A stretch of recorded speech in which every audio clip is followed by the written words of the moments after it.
Good morning students. हमारा chapter चल रहा है पंचायती राज व्यवस्था। पंचायती राज व्यवस्था, और इसमें हमने जो पिछले पार्ट में किया था वो हमने कर लिया था। पंचायती राज व्यवस्था के क्या दोष हैं या क्या समस्याएं हैं। आज जो हम करेंगे वो है पंचायती राज व्यवस्था, पंचायती राज व्यवस्था के दोषों को दूर करने के उपाय। तो पिछले पार्ट में हमने किया था इसके क्या क्या दोष है। दोष हमने देखा था, अशिक्षा होगी, अज्ञानता होगी, सांप्रदायिकता होगी, गरीबी है या फिर धन का अभाव है।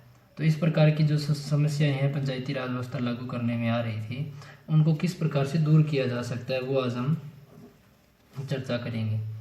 नंबर 1 पर हम ले सकते हैं, जैसे उसमें शिक्षा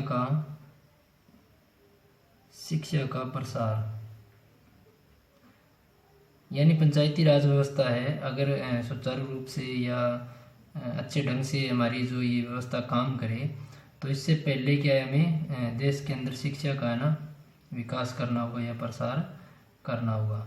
तो जो लोग शिक्षित होंगे वो इस व्यवस्था के बारे में जानेंगे और अपना मत का सही उपयोग करेंगे, या फिर इस इकाई से जो जुड़े हुए लोग हैं, जितने भी कर्मचारी हैं, वो इस व्यवस्था को सुचारू रूप से चला पाएंगे। नंबर 2 पर देखें तो सदस्यों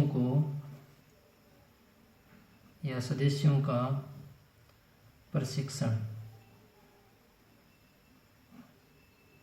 यानी जो सदस्य चुने गए हैं पंचायती राज व्यवस्था के अंतर्गत, चाहे पंच है, चाहे सरपंच है, चाहे अन्य कोई सदस्य चुना गया है, तो उसको पहले ट्रेनिंग देना जरूरी है।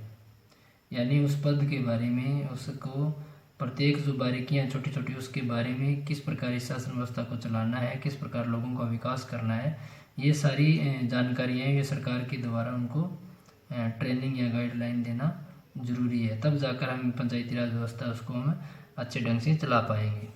इसके बाद में देखें तो 3 नंबर पर हम ले सकते हैं योग्य और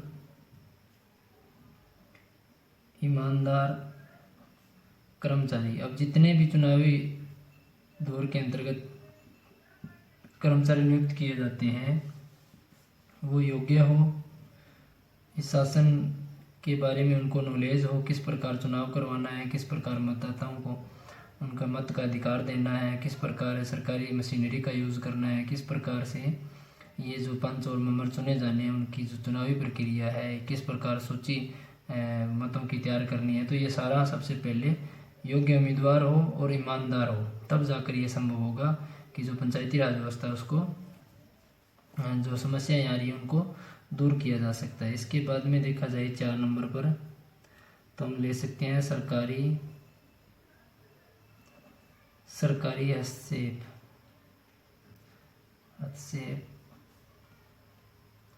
में कमी। अब क्या होता है, जब भी चुनाव होते हैं इस इकाई के, तो सेंट्रल सरकार है या राज्य सरकार है, वो इसके अंदर क्या करती है, अपना कुछ दबदबा या अपना कुछ रोल अदा करती है। तो वो बिल्कुल भी सरकार का इसके अंतर्गत नहीं होना चाहिए। तब जाकर ये जो पंचायती राज व्यवस्था में जो जितने भी कैंडिडेट चुने जाने हैं वो निष्पक्ष चुने जाएंगे और जनता की आवाज़ के आधार पर चुने जाएंगे।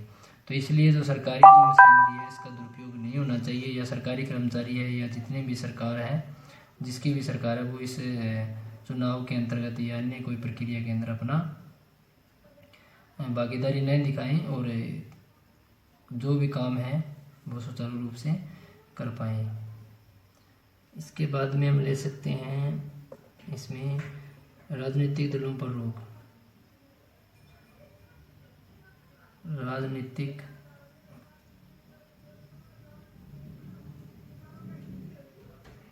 दलों पर रोक।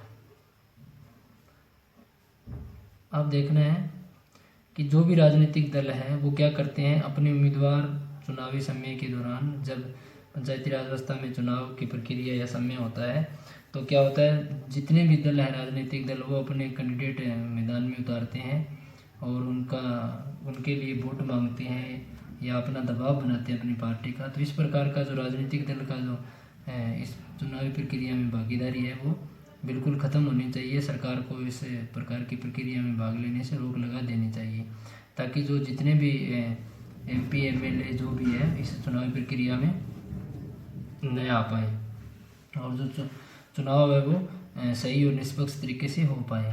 नंबर 6 पर देखा जाए तो इसमें हम ले सकते हैं अधिक धन की सहायता। धन की अधिक सहायता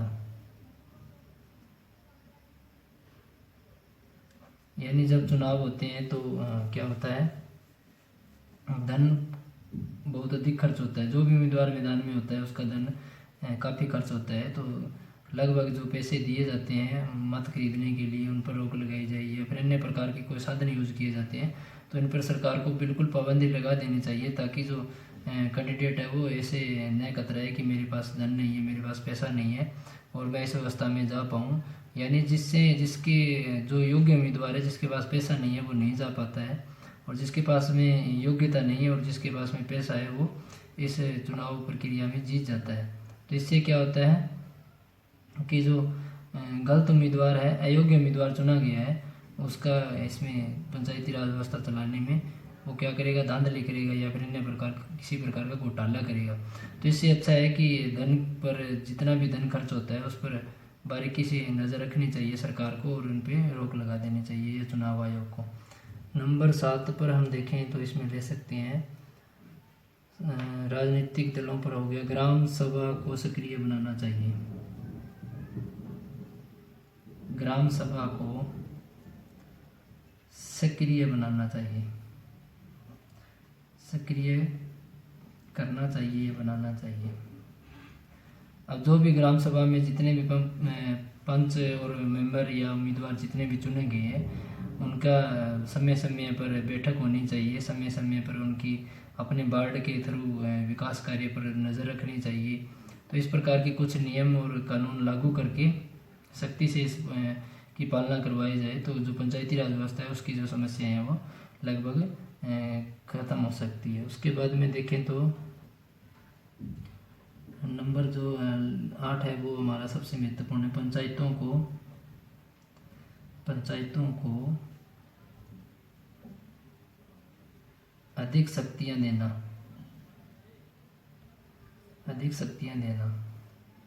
यानी पंचायती राज व्यवस्था में जो भी दोष पाए जाते हैं, किसी भी प्रकार का कोई दोष पाया जाता है तो वो किससे ख़त्म किया जा सकता है, वो शक्तियाँ देकर। ग्राम पंचायत का जितने भी मेंबर और सदस्य चुने गए हैं उनके हाथ में कुछ पावर होनी चाहिए, ताकि जो राजनीतिक दल है वो इनके कार्य में बाधा नहीं डालेंगे या फिर जो धन वाले लोग हैं वो भी इनके कार्यों में बाधा नहीं डालेंगे। तो इस प्रकार जो पंचायत का जो सरपंच चुना जाता है या फिर कोई मेंबर चुना जाता है तो उनके पास में शक्तियाँ होनी चाहिए ताकि वो कार्य अपना सुचारू रूप से कर पाए, किसी के दबाव में आकर वो अपना फैसला न बदलें और शक्तियों के बल पर वो अपना कार्य करवा सकें।